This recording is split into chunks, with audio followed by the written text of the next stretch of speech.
Support comes from Missouri Forest Products Association, committed to sustainable and sound conservation of the state's forests, which support more than 41,000 Missouri jobs, resulting in a $10 billion industry. ChooseWood.com. From the St. Louis Public Radio Newsroom, this is The Gateway. It's Tuesday, June 18th. I'm Wayne Pratt.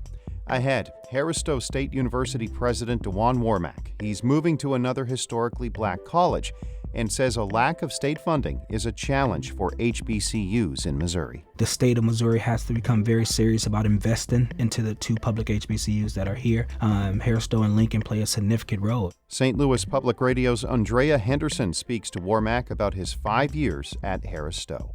First, the news.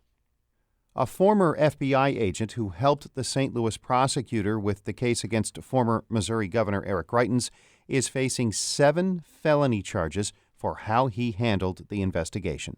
St. Louis Public Radio's Rachel Littman reports on the grand jury's indictment. William Tisby faces 6 perjury charges for a variety of lies he allegedly told during a March 2018 deposition. He's also accused of evidence tampering for keeping several documents from the governor's attorneys, which impacted their ability to defend him. St. Louis Circuit Attorney Kim Gardner said she hired Tisby after the St. Louis police declined to investigate the case, an accusation the department denies. Greitens was accused of taking a semi-nude photo without the permission of the woman with whom he was having an affair. Tisby's conduct during the investigation contributed to Gardner's decision to drop the single charge against Greitens. Gerard Carmody, who is the special prosecutor on the case, did not immediately return a request for comment. Neither did Gardner's office or an attorney for Tisby. I'm Rachel Littman, St. Louis Public Radio. A state court judge has ordered Missouri to restore Medicaid funding to Planned Parenthood's affiliates in St. Louis. The judge ruled that the legislature's spending bill last year for the Medicaid program violated the state constitution by barring payments to abortion providers and their affiliates. He said the bill ran afoul of the Constitution's requirement that appropriations bills cannot refer to other laws when fixing their amount. Attorney Charles Hatfield represents Planned Parenthood. This isn't really an abortion issue. This is really a how does the legislature supposed to do business issue. The state said it was considering an appeal. An identical case brought by Planned Parenthood is pending in Kansas City. 12 farms in the St. Louis region are receiving a public relations boost. The Missouri Coalition for the Environment is promoting them for its Known and Grown campaign. It's an effort to raise awareness of environmentally responsible farms within 150 miles of St. Louis.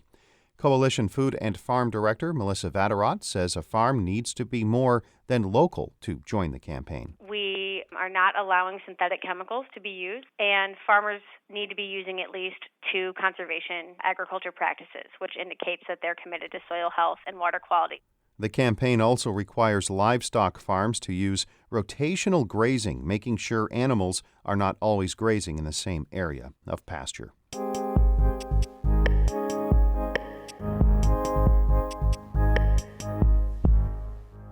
When Dwuan Warmack became president of Harris-Stowe State University in 2014, he was just 37 and among the youngest university presidents in the nation. 5 years later, he's moving to another historically black institution, Claflin University in South Carolina.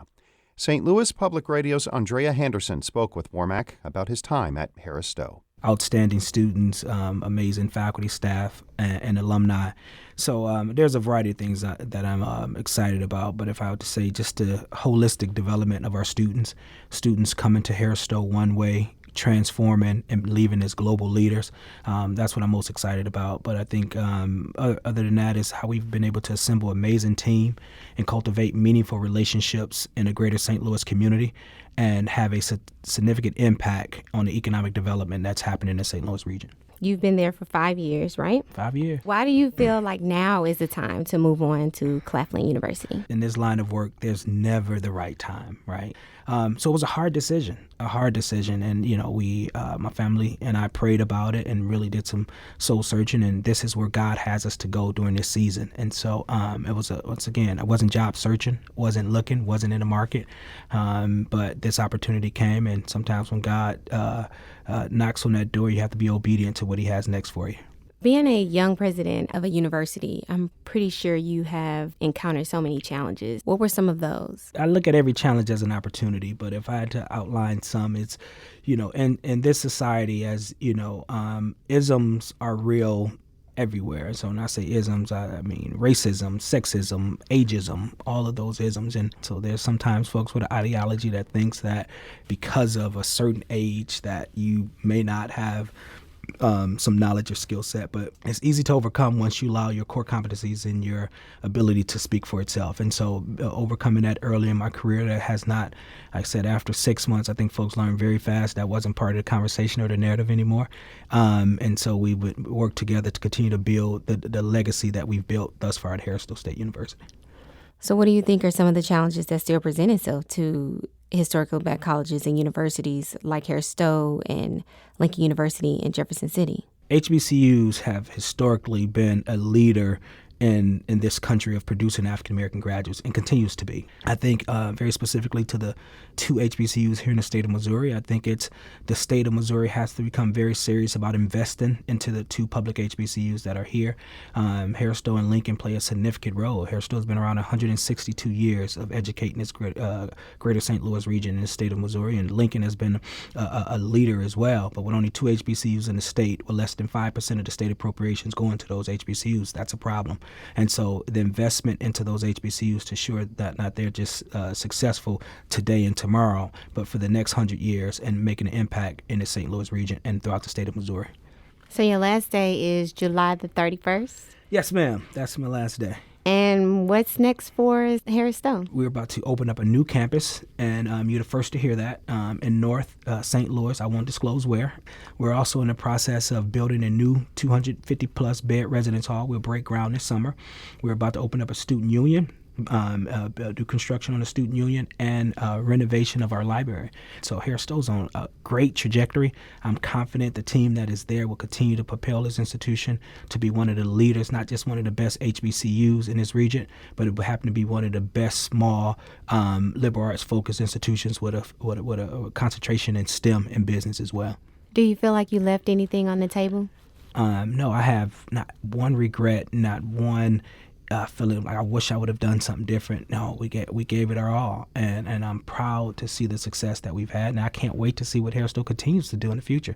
It's a great institution. As I stated before, it's been in this region a long time, and this region needs that institution for this region to continue to be successful. That was outgoing Harris-Stowe State University President Dwuan Warmack speaking with St. Louis Public Radio's Andrea Henderson. Our Maria Altman edited that report. Shula Newman is the executive editor of St. Louis Public Radio. Music by Ryan McNeely of Adult Fur.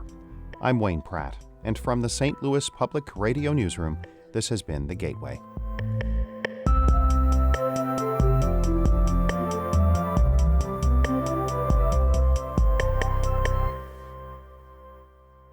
Support comes from Mosby Building Arts, a design-build company committed to remodeling the right way. Visit callmosby.com to get project inspiration for any room of your house.